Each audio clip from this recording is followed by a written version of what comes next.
ஒரு பருவமாற்ற நாளில் குளிர்காலம் வந்திருக்கும்போது முயல் சாம்பல் நிறத்தில் ஒளிர்ந்து கொண்டிருந்தது. ஆனால் சூடான சூழல் இல்லாததால் அதற்கு பனி வெண்மையாகத் தோன்றியது. இந்தச் சூடைத் தாங்க முடியாது என்று முயல் நினைத்தது. அது இந்நாள் ஒரு குடிசையை கட்டிக்கொள்ள வேண்டும் என்று முடிவெடுத்து. குள்ள நரி குளிரில் முயலின் தரமான முயற்சியை பார்த்து தன் மக்கள் முன்னே நானும் ஒரு பளிங்கு மாளிகையை கட்டிக்கொள்ள வேண்டும் என்று முடிவு செய்தது.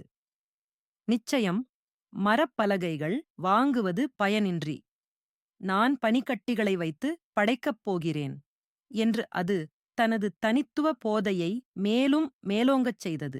இருவரும் பற்றுதல் காட்டாமல் தங்கள் வீடுகளை கட்டத் தொடங்கினர். 2 வீடுகளும் கட்டி முடிந்து அவற்றுள் நரியும் முயலும் நுழைந்தன. முயலின் வீடு மரப்பலகைகளால் இருந்தபோது நரியின் பனிக்கட்டி வீடு பளபளப்பான தோன்றியதையடுத்து கதிரவன் வந்து நரியின் பனிக்கட்டிய வீடு உருகியது. ஆஹா! நரி அதைக் காணும்போது நகைச்சுவையாக சிரித்தது. ஆனால் வேலை முடியாத நிலைத்தன்மை அதன் முகத்திலே சரியாகத் தெரிய வந்தது. அப்போது முயல் தன் மரப்பலகை வீட்டிற்கு திரும்ப முயன்றது. எதிர்பாராமல் நரி அவதனுடைய வீட்டுக்குள் திருடி நுழைந்தது. முயலின் மனம் மிகுந்த துயரத்தால் கலங்கியது. ஆனால் அது மிதமான மனம் குற்றமின்றி நரியை வெளியில் பணிவுடனும் சொல்ல பெற்றுவிட முயன்றது. முயல் சோகத்தில் அழுவதை பார்த்த ஓநாய் உதவிக்கு வந்தது. நம்மை சேர்ந்து நரியை வெளியே நீக்கலாம் என்று உதவி ஆவலுடன் கூறியது. பிறகு எருது வந்தது. முடிந்தது. தனக்குத் தோன்றவில்லை என்றாலும் உதவி செய்ய வந்தது.